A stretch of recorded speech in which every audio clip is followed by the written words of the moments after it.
예수님이 가르쳐 주신 기도, 주기도문 이제 10번째 시간, 오늘이 주기도문 마지막 시간입니다. 그래서 다음 주부터는 우리가 계속 이어서 산상설교 6장, 7장을 좀 볼 텐데, 우리가 그동안 몇 주간 배웠던 이 주기도문 마지막 시간, 오늘 마지막 나눌 말씀은 6가지 청원 가운데 마지막 청원입니다. 그리고 함께 좀 정리하는 시간을 가지려고 합니다. 마태복음 6장 13절 같이 한번 읽도록 하겠습니다. 시작. 우리를 시험에 들게 하지 마옵시고 나라와 권세와 영광이 아버지께 영원히 있사옵나이다. 아멘. 저도 암송하기는 개역 한글로 외워서 개역 개정이 조금 틀리죠. 새벽 예배 드릴 때는 개역 한글 저희가 한글로 합니다. 왜냐하면 어른들이 못 따라하세요. 암송한 게 틀려가지고. 그래서 어쨌든 뭘 외워 상관없어요, 여러분. 내용은 똑같으니까 어떤 걸 외워 상관없고, 여기 보게 되면 좀 차이가 있다면 여기 나라와 권세와 영광이 앞에 가로는 돼 있는데 개역 한글에 있는 글자가 빠졌죠. 개역 한글에는 뭐가 있지? 앞에 대개 이런 말이 있죠. 그 설명을 제가 좀 이따 더 드리도록 할게요. 자, 오늘 우리가 살펴볼 마지막 부분 6가지 청원 가운데 6번째 청원을 보게 되면 2가지의 내용을 하나님께 구하는 걸 볼 수 있습니다. 우리를 시험에 들게 하지 마시옵고 또 다만 악에서 구하시옵소서. 그래서 하나는 시험에 들게 하지 않는 것하고 또 하나는 악으로부터 보호하는 것, 악에서 구해달라고 하는 그러한 기도를 하고 있는 것을 볼 수 있습니다. 자, 우리가 계속해서 보는 사진이 있는데 오늘 한 번 더 사진을 보려고 합니다. 이 사진 이제 여러 번 봤으니까 여러분 이제는 머릿속에서 여러분들이 이게 무엇을 의미하는지 설명할 수 있겠죠. 오늘 또 오랜만에 아니면 더 나오지 못했던 분들이 이걸 봤으면 이 그림이 뭐지? 하시는 분들도 있기 때문에 또 설명을 드리면 맨 위에 있는 그림이 뭡니까, 여러분? 처음에 우리가 하나님과의 풍성한 관계에 있을 때 마치 에덴 동산의 그 푸르른 좀 약간 신비스러운 것도 있고 하나님과의 관계 안에 있을 때 나무의 모습, 우리의 모습은 이렇게 푸르릅니다. 공급을 잘 받고 있는 싱싱한 건강한 모습을 보이고 있죠. 그런데 죄가 들어옴을 통해서 이 나무가 뿌리가 뽑혀 마치 바람에 뽑힌 것처럼 이렇게 되면은 이 나무가 살아 있습니까? 죽어 있습니까? 살았지만 죽어가고 있는, 그렇죠? 그러니까 어떻게 보면 살았다고 할 수도 있겠지만 온전히 살았다고 볼 수 없는, 현재는 살아있지만 결국은 언젠가는 말라 비틀어다 공급이 끊어져서 죽겠죠. 그런 모습이 바로 죄를 지고 있는 우리가 살고 있는 이 땅의 모습이라고 그랬습니다. 그리고 나중에는 완전히 다 말라서 다 죽어버릴 겁니다. 하지만 하나님과의 관계가 회복되면, 예수를 믿고 하나님과의 관계가 회복되고 우리가 주님의 자녀가 되면 어떻게 됩니까? 옆에 있는 것처럼 다시 싱싱한 나무로 이렇게 거듭나게 됩니다. 그래서 나중에 마지막 때 최후의 심판이 오게 되면은 그때는 이 나무는 완전히 다 말라 비틀어서 다 죽어버릴 테고 또 이 나무는 다시 위에 있는 것처럼 이렇게 싱싱하게 온전한 하나님 나라의 처음의 모습처럼 이보다 더 좋은 모습으로 회복이 되게 된다.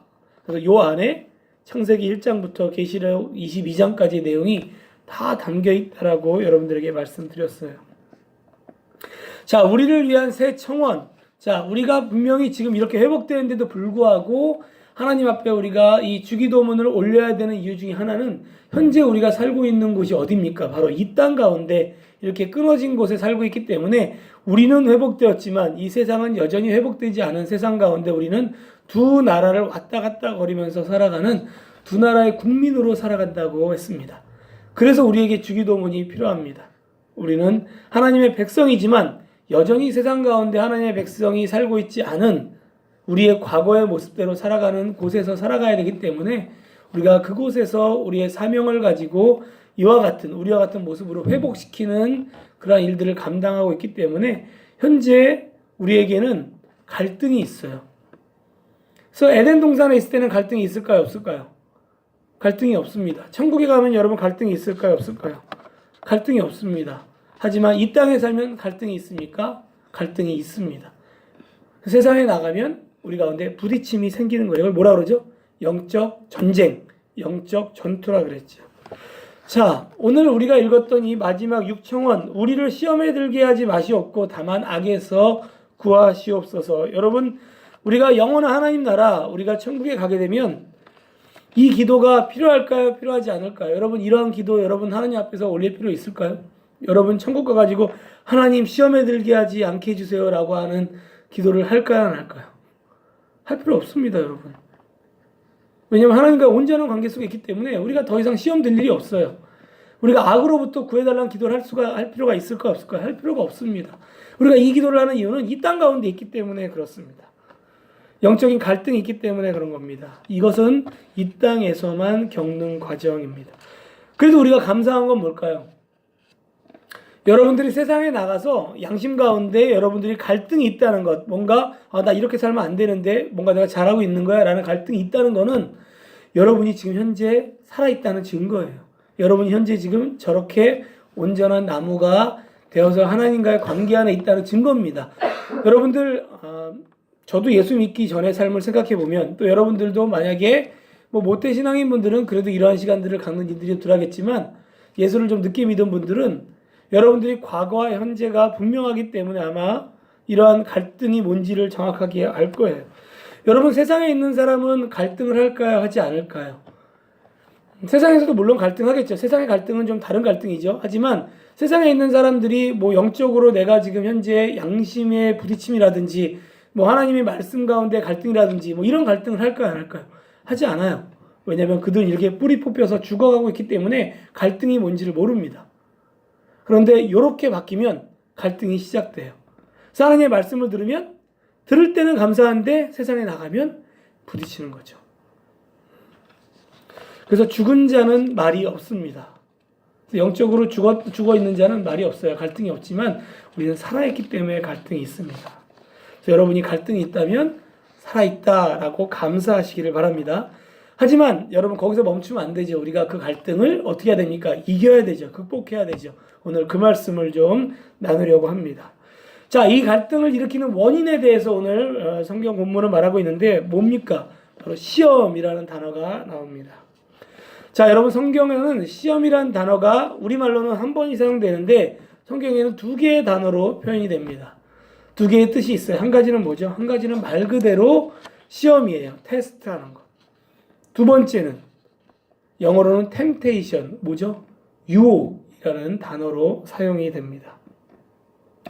우리 한번 그 단어가 잘 나와 있는 말씀이 야고보서인데 신약성경 야고보서를 한번 살펴보려고 합니다. 여기에는 안 나와 있고요. 여러분 성경을 한번 펴보세요. 371페이지 야고보서 1장을 한번 가보겠습니다. 거기에 여러분 시험에 대해서 여러분들이 좀 알고 싶으면 야고보서 1장에 그 말씀이 있다는 걸 꼭 기억하세요. 야고보서 1장은 그 어떤 말씀보다도 시험에 대해서 아주 잘 설명하고 있습니다. 371페이지에 보게 되면 그 1장 2절 한번 보세요. 1장 2절. 시험의 두 가지의 의미 가운데 여기 첫 번째 의미가 나오는데 한번 우리 1장 2절 한번 같이 한번 읽어보겠습니다. 시작. 내 형제들아 너희가 여러 가지 시험을 당하거든 온전히 기쁘게 여기라 이렇게 얘기했습니다. 자, 여러분 여기에 있는 이 시험은 뭡니까? 테스트입니까? 템테이션, 유혹입니까? 우리 여행자 테스트라 그랬어요. 왜 테스트죠? 어떻게 알 수 있습니까? 영어에 나와 있어서. 영어에는 그렇게 써 있어요. 영어에 나와 있어서가 아니라 그 밑에 있는 3절을 보면 알 수 있습니다. 3절 한번 같이 한번 읽어볼게요. 시작. 이는 너희 믿음의 시련이 인내를 만들어내는 줄 너희가 알미라. 자, 야고보는 너희가 시험을 당하거든 기쁘게 여기라 그랬어요. 여러분 유혹받으면 기쁘게 여기라. 우리 마음은 기쁘죠. 유혹받으면 우리 마음에 갈등도 있지만 그 유혹이 기회라고 생각하면 여러분 너무 기쁘겠죠. 여러분 앞에 누가 큰 거액의 돈을 주고 네가 요것만 하면 이 돈을 줄게. 그러면 너무나 쉬운 일이에요. 그러면 큰 유혹이 될 수 있잖아요. 근데 여러분 뒤에 보게 되면 믿음의 시련이 인내를 만들어내는 줄 너희가 알미라. 그리고 12절에 보면은 이런 말씀이 있어요. 제가 읽어드릴게요. 여러분 눈으로 보세요. 시험을 참는 자는 복이 있나니 이는 시련을 견디어낸 자가 주께서 자기를 사랑하는 자들에게 약속하신 생명의 면류관을 얻을 것이기 때문이라 말합니다. 여러분 시험 가운데 이 첫 번째 시험 테스트를 받게 되면 견디게 되면 무엇이 온다고요? 생명의 면류관을 받는데요. 그리고 그걸 잘 견디면 시련을 통해서 인내를 만들어 준다고 말합니다. 성령의 열매 가운데 뭐가 있습니까? 오래 참음이라는 열매가 있어요. 하나님과 깊게 관계를 맺고 동행하게 되면 여러분들이 지금보다 훨씬 더 많은 인내를 경험하게 되고 여러분들의 참을성이 커집니다. 그러니까 여러분 인내를 잘하는 사람은 하나님의 은혜를 많이 경험한 사람들이에요. 그러니까 첫 번째 테스트, 이 첫 번째 시험의 이 테스트라고 하는 거는 우리에게 유익한 거예요. 그러니까 그래서 야고보가 얘기하는 거예요. 받으면 기뻐해라라는 거예요. 여러분들에게 테스트가 오게 되면 여러분 기뻐하시기를 바랍니다. 왜냐하면 그것이 여러분들을 하나님과 더 깊은 관계로 또 여러분들을 생명의 면류관으로 인도하기 때문입니다.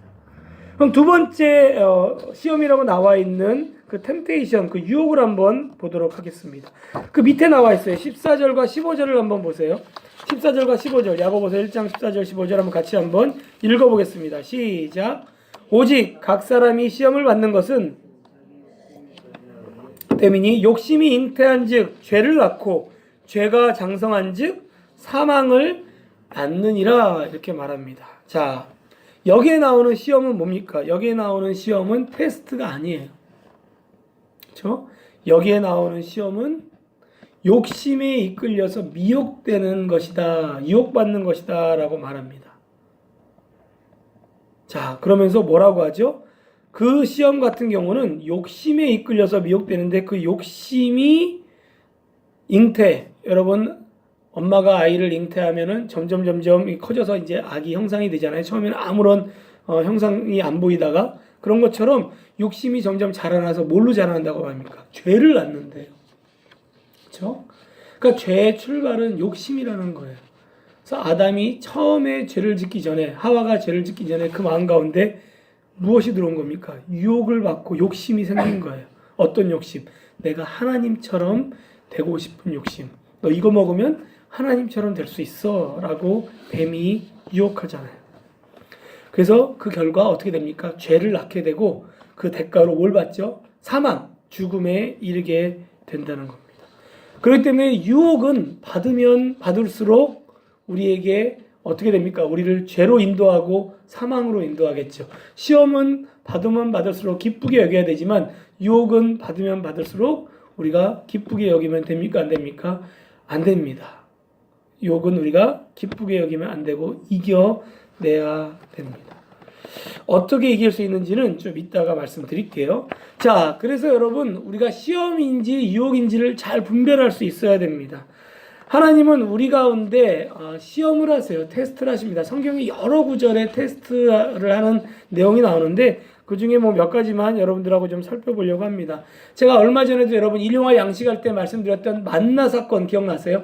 하나님께서 만나를 내리시잖아요. 처음에 광야에 있을 때 많은 백성들이 먹을 것이 없다고 불평을 하자 하나님께서 내가 너희들에게 실컷 하늘로부터 오는 양식을 내려주겠다라고 만나를 내려요. 그리고 너희들이 고기를 먹고 싶다고 하니까 너희들이 이에 고기가 낄 정도로 많이 내가 주겠다라고 메추라기를 하늘에서 내려주는 것을 보게 됩니다. 그리고는 그것을 이렇게 해석을 하세요. 신명기 8장 3절인데 제가 한번 읽어드릴게요. 내 하나님 여호와께서 이 40년 동안에 내게 광야 길을 걷게 하신 것을 기억하라. 기억하라고 말합니다. 이는 너를 낮추시며 너를 시험하사 내 마음이 어떠한지 그 명령을 지키는지 지키지 않는지 알려 하심이라 이렇게 말합니다. 자, 하나님이 시험하시는 이유가 뭐라고 합니까? 여기서 얘기하는 시험은 하나님이 하시는 거기 때문에 테스트예요. 그렇죠?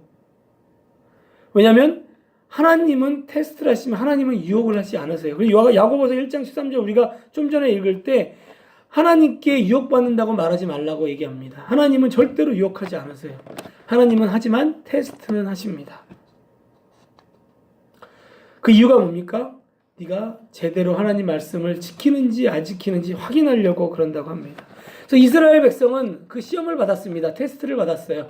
하나님의 만나를 통해서 하나님의 말씀을 지키는지 안 지키는지 테스트를 받았는데 그 테스트를 통과했습니까? 통과하지 못했습니까? 통과했을까요? 통과하지 못했습니다. 실패했어요. 하나님이 분명히 만나를 주면서 뭐라고 했습니까? 이 만나는 하루밖에 유하지 않는다고 말씀했어요. 대신 안식일 날이 다가오는 그 6일째 되는 날은 이틀치를 준다고 말했습니다. 그래서 그것을 이틀치를 거두고 평상시에는 하루치를 거두라고 말했는데 이 사람들이 욕심이 많아가지고 그냥 막 며칠씩 막 거뒀어요. 그런데 어떻게 됩니까? 다음날 되면 다 썩어버리고 말을 안 들어요. 메추라기를 또 막 걷어요. 또 다 죽어버리고 그거를 계속해서 반복해서 하는 거예요. 그러니까 하나님께서 이렇게 하나님이 시험을 했는데 테스트를 했는데 이들이 테스트를 따르지 못합니다. 그 대가가 어떻게 됩니까? 그 대가가 비록 3일이면은 밤낮으로 올 수 있는 광야의 거리, 3일이면은 가나안에서부터 쭉 통과해서 나중에 광야길을 건너서 여리고까지 가는데 3일밖에 안 걸리는데 하나님은 며칠 걸립니까? 며칠 동안 이들을 돌립니까? 장장 40년을 광야를 계속 빙빙빙빙 돌게 만드십니다. 왜요? 이들이 이 테스트를 통과하지 못했기 때문에 시험을 통해서 무엇을 경험하게 하려고? 인내, 오래 참음, 하나님이 어떠한 분인지를 깨닫게 해서 생명의 면류관을 갈 수 있도록 훈련시키기 위해서 40년을 돌리는 겁니다. 자, 여러분과 제가 하나님의 테스트를 통과하지 못하면 우리는 어디로 가게 됩니까? 광야로 가게 됩니다. 여러분 기억하시길 바랍니다. 내가 지금 가고 있는 길이 광야라고 생각이 든다면 지금 나는 하나님의 테스트를 받는 과정이에요. 여러분들이 그 길을 잘 통과하고 있다면 하나님은 다음 단계로 여러분들을 인도하실 겁니다. 그것도 감사해요, 여러분. 광야 길을 걸어가는 것도 어쨌든 하나님 아래 있는 거니까.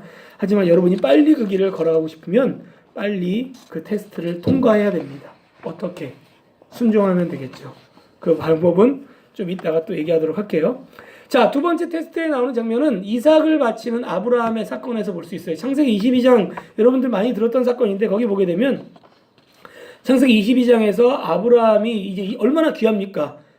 99세 100살에 난 아들이에요. 그렇죠? 100살에 난 아들이니까 얼마나 귀한 아들이에요. 처음이자 마지막 아들인데 그 아들을 낳는데 하나님께서 이렇게 말씀하십니다.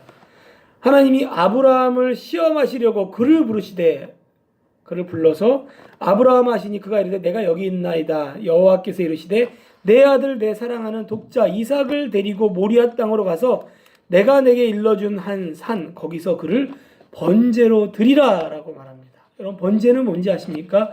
번제는 제물을 죽여서 다 껍데기를 벗겨서 태우는 거예요. 이게 말이 됩니까? 하나밖에 없는 자녀를 하나님께서 25년을 기다려서 받았는데 그 받은 다음에 그 자녀를 죽여서 태워서 제물로 올리라고 지금 말씀하는 겁니다.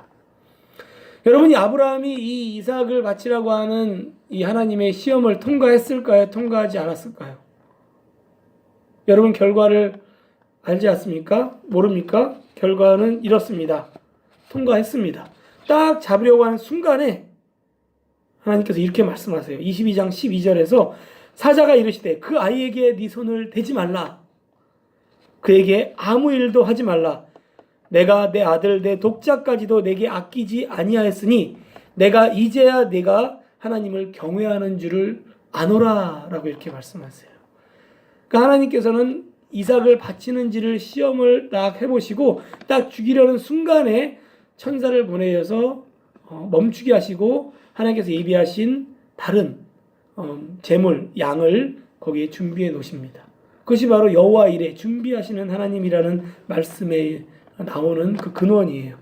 자, 아브라함이 이삭을 바치는 이 테스트, 이 시험을 통과했습니다. 그는 어떠한 삶을 살아갔을까요? 그 이후에. 이스라엘 백성들은 광야를 통과하지 못해서 40년을 뺑뺑 도는 일들을 경험했죠. 하지만 아브라함은 이 이삭을 바치는 테스트를 통과함을 통해서 얻은 게 뭡니까? 믿음의 조상이라고 하는 타이틀을 얻게 돼요. 그래서 여러분 창세기 22장 이미 창세기 처음에 14장에서 15장 16장 넘어갈 때는 아브라함이 믿음이 연약해서 자기 아내인 사라를 누이라고 속이면서 여러 가지 일들을 겪게 되지만 이 20장 이후에 이 믿음의 통과를 한 뒤부터는 아브라함이 한 번도 믿음에 시험 드는 내용이 나오지 않습니다. 아브라함은 계속해서 승승장구하고 죽을 때까지 믿음의 조상으로 살아가게 됩니다. 이것이 믿음의 테스트를 통과한 결과 하나님께 주시는 복을 경험하게 됩니다. 자, 여러분 유혹은 어떻습니까? 유혹은 하나님으로부터 오지 않은 시험입니다. 그래서 그 유혹의 대표적인 시험이 어디 등장합니까? 마태복음 4장에 등장을 합니다. 마태복음 4장 1절에 보면 어떤 장면이 나오죠? 자, 읽어드릴게요. 4장 1절에 그때 예수께서 성령에게 이끌리어 마귀에게 시험을 받으러 광야로 가사 이렇게 말합니다. 여러분 이 시험 테스트입니까? 유혹입니까? 좀 헷갈리죠? 그렇죠? 왜 헷갈릴까? 성령에게 이끌리어 마귀에게 시험을 받잖아요. 그러니까 성령에게 이끌리면 좀 하나님이 인도하시는 거잖아요. 그런데 마귀에게 시험을 받잖아요. 근데 하나님은 시험을 주지 않잖아요. 그렇죠? 여기 나오는 이 시험은 테스트가 아니라 템테이션, 유혹이에요. 여러분 마귀도 누구의 지배를 받습니까? 하나님의 지배를 받아요. 그렇죠? 그래서 욥기에 보게 되면 마귀가 시험을 내리지만 하나님이 그걸 허락하기 때문에 가능한 거예요. 하지만 하나님이 직접 주시는 시험은 아니라는 거예요. 그래서 마귀에게 유혹을 받는데 예수님이 그걸 어떻게 합니까? 극복을 합니까? 못합니까? 극복을 하죠. 그 40일 동안 그 시험을 그 광야를 지난 이후에 이 시험을 극복합니다. 하지만 시험을 극복하지 못한 사람도 있습니다. 그 자가 누굽니까? 아담이죠. 예수님은 제2의 아담으로 이 땅에 오셨어요. 그런데 첫 번째 아담인 창세기 3장에 등장하는 그 아담은 그 뱀의 유혹, 뱀이 바로 마귀잖아요. 마귀의 유혹을 이기지 못하고 넘어져서 결국은 뭐가 들어옵니까? 이 땅 가운데 죄가 들어오게 되는 거예요. 그래서 모든 유혹의 목적은 뭡니까? 모든 유혹의 목적은 넘어뜨리는 거예요. 하나님과의 관계를 멀게 하는 겁니다. 그래서 이것이 나에게 여러분들이 분별이 잘 안 될 때 지금 이것이 하나님께 나에게 주시는 테스트인지 지금 내가 지금 유혹, 템테이션을 받고 있는 건지 여러분들이 분별이 안 될 때는 뭐를 생각하면 됩니까? 여러분이 기도하면서 이것이 나를 넘어지게 하는 것인지 나를 하나님께 가까이 하게 하는 것인지 여러분들이 깨닫게 해달라고 기도하면 하나님이 깨닫게 해주세요. 그리고 대부분 여러분들이 알아요. 그렇죠? 이게 유혹인지 아닌지를. 그렇죠? 알지만 순종하고 싶지 않은 마음이 있는 것뿐이죠. 그것이 왜냐하면 우리는 성령의 사람이기 때문에 하나님이 우리가 깨달을 수 있는 지혜를 주십니다. 따라서 사단으로 시작된 시험의 실패함으로 죄가 들어오게 되고 죄의 권세 아래 세상과 인간이 다 물들어서 버리고 따라서 타락 이후에는 세상만 우리에게 유혹을 주는 게 아니에요. 사단이 유혹을 주는데 사단이 지배 가운데 세상이 있잖아요. 세상도 왜곡되고 물들었기 때문에 타락됐다고요. 세상도 우리를 유혹합니다. 그리고 누가 가장 큰 유혹의 대상이냐면 우리 자신이 우리에게 유혹의 대상이 돼요. 모든 인간이 다 유혹의 대상이 됩니다. 왜 그렇죠? 우리가 타락했기 때문에 우리가 이미 죄인이기 때문에 죄인은 죄밖에 짓지 못해요. 그래서 사람들을 넘어뜨리게 되는 겁니다. 자, 여러분 이제 시험과 유혹, 이 테스트하고 유혹이 뭔지를 알았다면 자, 오늘 본문 다시 한번 볼게요. 오늘 본문에 우리를 시험에 들게 하지 마시옵고 라고 할 때 이 시험은 뭡니까 여러분? 이 시험은 하나님이 주시는 테스트입니까? 아니면 사단의 권세 아래에 있는 사단이 주는 또 세상이 주는 우리 자신이 주는 유혹입니까? 템테이션, 유혹이에요. 그래서 여러분 시험 든다는 얘기는 하나님이 주시는 시험 든다는 얘기는 할 수가 없죠. 다 유혹을 얘기하는 겁니다. 여러분이 하나님이 여러분들을 너무 사랑하셔서 여러분들을 힘들게 하고 여러분들의 고난을 주고 여러분들을 하나님과 깊은 관계에 몬다면 하나님이 나한테 너무 큰 시험을 줘서 나 시험 들었어 이런 얘기를 하면 안 되겠죠. 여기서 얘기하는 시험은 다 유혹을 얘기하는 겁니다. 그래서 여기 보게 되면 시험에 들지 않고 악에서 구해주세요라고 이렇게 말할 때 마치 이것은 우리가 볼 땐 두 가지 기도처럼 들려요. 시험에도 들지 않게 하고 또 우리를 악에서 구해주셔서라고 들리지만 사실은 이거를 좀 원문을 보게 되면 한 문장으로 해석하는 것이 사실은 더 좋은 해석이라고 볼 수 있습니다. 뭐라고 할 수 있냐면 이렇게 할 수 있습니다. 하나님 우리가 유혹에 넘어지거나 빠지지 않도록 악으로부터 보호하여 주시옵소서라고 하는 기도입니다. 이것이 바로 육청원의 기도입니다. 그리고는 맨 끝에 성령, 이 뒤에 성령이 나와 있는데 성령은 왜 가로를 쳐서 이렇게 넣어놨냐면은 어떤 사본에는 들어있기도 하고 어떤 사본에는 들어있지 않아요. 그래서 성령이 있는 사본도 있고 없는 사본이 있기 때문에 가로를 친 겁니다. 하지만 그 당시 이게 유대인의 공동 기도문이라고 제가 처음에 말씀드렸잖아요. 그래서 공동 기도문 가운데 항상 성령이 있어요. 성령이 있기 때문에 마태는 이것이 우리의 공동체 교회 기도문으로서 사용하기 위해서 이 부분을 넣은 겁니다. 그래서 우리는 이렇게 넣어서 해석하면 좋을 것 같아요. 근데 여러분, 성령이 너무나 중요합니다. 이 성령의 의미는 뭐냐면, 이 성령 앞에는 중요한 접속사가 있어요. 이 개역 한글에 보게 되면 대개라는 말이 있잖아요. 근데 우리는 지금 개역 개정에서는 뺐는데 사실은 대개라는 말이 들어가는 것이 훨씬 더 원래 헬라어 원문에 가까워요. 또 영어 성경에도 항상 이 대개라고 하는 단어가 포함되어 있거든요. 그래서 이 대개라고 하는 말은 뭐냐면 고어인데 이런 뜻입니다. 왜 그런가 하면 이런 말이에요. 영어로 보게 되면은 for, because, since 이런 말로 돼 있어요. 왜냐하면. 그래서 여러분, 이 두 문장을 우리가 합쳐서 보게 되면 성경에서 말하고 있는 주기도문의 마무리를 훨씬 더 우리가 잘 이해할 수 있습니다. 이렇게 이해할 수 있습니다. 제가 한번 붙여서 한번 설명해 볼게요. 하나님, 우리가 유혹에 넘어지거나 빠지지 않도록 악으로부터 보호하여 주세요. 왜냐하면 하나님의 나라와 하나님의 권세와 하나님의 영광이 영원히 하나님 아버지 것이기 때문입니다. 라고 하는 하나님 나라의 선포입니다. 자, 주기도문을 제가 처음에 뭐라고 그랬습니까? 주기도문은 하나님 나라가 이 땅에 왔다라고 하는 하나님 나라의 현재성, 하나님 나라가 현재 임했다고 하는 선포라고 말씀드렸잖아요. 그 선포하는 것을 마지막에 다시 한번 확인하는 겁니다. 그러니까 주기도문은 하나님 나라를 선포하면서 끝내는 거예요. 자, 사랑하는 청년 여러분, 오늘 본문 우리가 살펴보고 있는 이 13절, 우리를 시험에 들게 하지 마시옵고 다만 악에서 구하시옵소서라고 하는 이 유혹, 어떻게 우리가 하나님이 사단을 통해서, 뭐 하나님이 시키는 건 아니니까 사단을 통해서 주는 이 사단의 유혹에 빠지지 않고 사단의 영향력으로부터 우리가 극복하고 우리가 보호함을 받을 수 있을까요? 좀 우리의 삶에 좀 적용해 보고자 합니다. 이 적용이 제일 잘 나와 있는 곳이 에베소서 6장이에요, 여러분. 영적 전쟁에 대한 부분이 나와 있는 곳인데 한번 이거는 성경을 한번 찾아볼게요. 에베소 6장 10절부터 18절까지의 말씀을 보도록 하겠습니다. 317페이지에 있습니다. 자, 일일이 읽지 않고 여러분 눈으로만 보세요. 317페이지를 보면은 마귀를 대적하는 싸움, 제 성경에는 그렇게 제목이 다 적혀 있고, 여러분이 영적 전쟁 이런 얘기를 들었을 때 아마 많이 여러분 들었던 말씀이에요. 그리고 이 부분이 가장 잘 나와 있는 말씀이에요. 보입니까, 여러분? 자, 에베소 6장 10절부터 18절을 보게 되면 끝으로 이렇게 돼 있죠. 그러면서 12절에 우리의 씨름은 혈과 육을 상대하는 것이 아니요 하면서 뭐라고 합니까? 어둠의 세상 주관자들과 하늘에 있는 악의 영들을 상대한다라고 하면서 사단과 우리가 싸우고 있다라고 말합니다. 그러므로 13절에 하나님의 전신갑주를 취하라. 이는 악한 날에 너희가 능히 대적하고 모든 일을 행한 후에 서기 위함이다. 자, 모든 일을 행한다는 건 뭘까요? 우리가 하나님 나라의 사명, 모든 일을 감당한 뒤에 믿음의 승리함, 우리가 승리함 가운데 있을 때 우리가 이러한 모습으로 우리가 있을 수 있도록 온전히 승리하기 위해서 너희에게 지금 이 전신갑주를 준다라고 말합니다.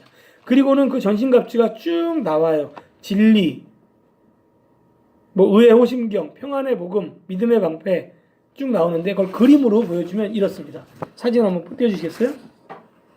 잘 보이나요, 여러분? 좀 멀죠? 그래서 여러분 요게 이제 쭉 설명이 나와 있는 거고, 요 오른쪽에 보게 되면은 믿음의 방패, 구원의 투구, 성령의 검, 의의 용배, 진리의 어릇띠, 평안의 신발 이렇게 돼 있는 겁니다. 자, 이것이 전신갑주예요. 여러분, 우리가 유혹에 맞서서 싸울 때는 이렇게 싸워야 한다는 거예요. 이걸 붙들고 우리가 싸워야 한다는 겁니다. 보통 우리가 전쟁을 치르면 우리가 총칼을 준비하고 방패를 준비하잖아요. 우리가 투구를 쓰고. 여러분, 요즘 뭐 안시성이라는 영화 지금 한참 막 하고 있는 것 같은데, 저도 영화는 안 봤는데 막 재밌는 것 같아요. 전쟁 영화잖아요. 막 사람들 죽이고 막 싸우려면 어떻게 해야 됩니까? 보통 전쟁을 치른다고 하면 우리가 떠오르는 장면은 벌써 세계대전이나 걸프전이나 아니면 이렇게 막 전쟁에서 총칼로 싸우면서 죽이는, 피를 흘린다라고 우리는 생각을 합니다. 그렇죠? 그래서 모든 전쟁은 다 피를 흘려야지 전쟁이 끝나요. 그런데 영적 전쟁은 그러한 전쟁이 아닙니다. 영적 전쟁을 승리하는 비결은 피를 흘리라고 얘기하는 것이 아니에요. 여러분 잘 보세요. 구원의 투구를 씁니다. 믿음의 방패를 갖고 있습니다. 그렇죠? 의로움의 흉배, 우리의 가슴에 막는 흉배를 입습니다. 갑옷을 입습니다. 진리로 허리띠를 두릅니다. 그리고 평안의 신발, 이 신발이 이제 복음의 신발이라고 하는데 이런 신발을 신었습니다. 여러분 이거 가지고 여러분 뭘 할 수 있겠어요? 여러분 이거 가지고 싸워가지고 우리가 전쟁에 나가서 어떻게 이길 수 있겠습니까?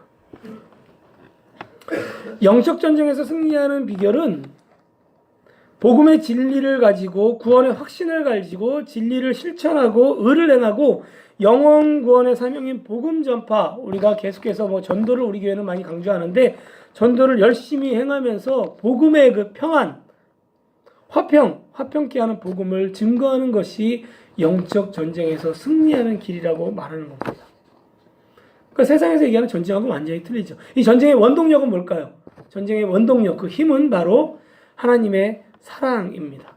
여러분 사탄은 여러분들이 싸워가지고 힘으로 이길 수 있을까요? 없을까요? 힘으로 절대 못 이겨요. 여러분 아무리 큰 무기를 우리가 핵무기를 갔다 온다고 해서 사탄을 이기지 않습니다. 사탄은 좋아합니다. 사탄은 피를 흘리는 걸 너무너무 즐거워합니다. 사탄의 머리를 창세기 3장 15절에서 여인의 후손이 와가지고 사탄의 머리를 깬다 그럴 때 그 여인의 머리를 깨는 방법이 뭐예요? 여기 없나? 이 앞에 있는 여러분 뭡니까 이게? 십자가가 영적 전쟁의 승리의 비결입니다. 예수 그리스도께서 피를 딱 한 번만 흘리면 되는 거예요. 여러분 세상 가운데 우리 인간의 피를 흘리는 것이 아니라 예수님이 한 번만 피 흘리면 이 세상은 다 전쟁에서 승리할 수 있다는 겁니다. 우리에게 주신 무기는 뭐냐면 무조건적인 사랑과 무조건적인 희생과 무조건적인 용서, 예수님께서 행하신 그것이 영적 전쟁의 무기라고 말하는 겁니다. 여러분 우리가 믿음으로 승리하세요 라고 할 때 여러분 어떻게 받아들입니까? 여러분이 무기를 가지고 여러분 싸워가지고 사단이랑 너 죽어봐 이러면서 싸우는 게 승리하는 거 아니에요. 여러분들이 영적 전쟁에 승리하는 방법은 여러분들이 복음 가운데 예수님의 사랑과 희생과 용서가 여러분 삶에 나타나면 승리한 겁니다. 여러분들이 상사를 만나가지고 오늘 화난 날이 있는데 욱하는 마음이 있는데 속으로 XXX 욕하면 진 거예요. 근데 여러분들이 주님, 저자는 주님을 모릅니다. 용서하여 주시옵소서라고 예수님의 기도를 올리고 내가 어떻게 저 사람을 화평한 복음을 증거하며 살아갈 수 있겠습니까? 라는 기도를 올린다면 믿음으로 승리한 거예요. 그게 승리예요, 여러분. 성경에서 말하는 승리는 그런 겁니다. 주기도문에서 말하고 있는 4청원, 5청원, 6청원 하나님 나라가 임했다라고 하는 것의 그 모습은 우리에게 이거를 얘기하는 거예요. 단순히 주기도문 하나님 저 이거 해주세요. 일용할 양식을 주세요. 제 용서해 주세요. 하나님 오늘 시험에 들지 않게 해주세요. 악에서 보호해 주세요. 이것으로 끝나는 것이 아닙니다, 여러분. 제가 계속해서 강조하지만 하나님 나라의 백성으로서의 우리 모습을 확인하면서 더 나아가 하나님 나라의 백성으로 이렇게 살겠습니다라고 하는 우리의 서약이 담겨 있는 것이 주기도문이라는 겁니다. 사청원에서 우리에게 일용할 양식을 주옵시고 우리가 이렇게 배웠습니다. 하나님, 주님이 이 땅의 공급자이고 우리의 삶의 영원한 양식, 영혼의 양식과 육의 양식을 책임지시는 분임을 우리가 믿습니다. 그리고 의지합니다. 주님, 우리도 하나님이신 공급을 가지고 세상의 부족한 자들을 채우게 하여 주시옵소서. 이렇게 기도하는 거예요. 우리가 우리에게 죄 지은 자를 사하여 준 것 같이 우리 죄를 사하여 주시옵고 하나님은 용서하는 분임을 믿고 주님을 의지합니다. 그리고 우리도 용서할 수 없는 자를 용서할 수 있도록 하나님 도와주시옵소서. 내가 실천하며 살겠습니다라고 결단하는 거예요. 그리고 오늘 우리가 배웠던 우리를 시험에 들게 하지 마옵시고 다만 악에서 구하옵소서라고 하는 것은 하나님은 우리를 시험하지 않으시며 사탄의 유혹에 넘어가지 않도록 보호해 주시는 분임을 제가 믿습니다. 주님만을 의지합니다. 그러니 주님, 우리도 깨어서 그리스도의 사랑의 능력으로 이 사탄과의 영적 전쟁에서 승리하면서 복음을 전하는 그 일을 감당할 수 있도록 하나님 도와주시옵소서. 하나님, 내가 그 일을 감당하며 살겠습니다라고 여러분 선포하는 겁니다. 그것이 바로 주기도문의 참된 의미라는 거예요. 이것이 바로 예수님께서 제자들에게 또 우리들에게 기대하는 모습입니다. 먼저 그 나라와 그 일을 구하라. 그리하면 너희에게 모든 것을 더하시리라. 하나님께서 우리에게 약속하신 말씀이잖아요. 우리가 하나님의 받음을 이미 보호하심과 이미 일용할 양심과 이미 용서를 받았다는 것을 우리가 알고 하나님의 나라를 구하면 하나님 내가 하겠습니다라고 결단하면 하나님이 우리가 할 수 있는 능력과 살아갈 수 있는 힘과 할 수 있는 모든 필요한 것들을 다 공급해 주시겠다고 말씀하고 있습니다. 하나님을 구하면 하나님이 채우시고 하나님이 일하신다고 약속하십니다. 아멘입니까, 여러분? 이것이 주기도문의 진정한 의미입니다. 우리가 주기도문을 정리합니다. 우리가 앞으로 주기도문을 우리가 외울 때는 꼭 이 말씀 기억하면서 여러분 정말 진정으로 세상에서 승리하는 삶, 세상의 승리가 아니라 그리스도의 승리를 우리가 세상 가운데 드러내며 나아갈 수 있는 저와 여러분이 되시기를 주님의 이름으로 축원합니다. 아멘.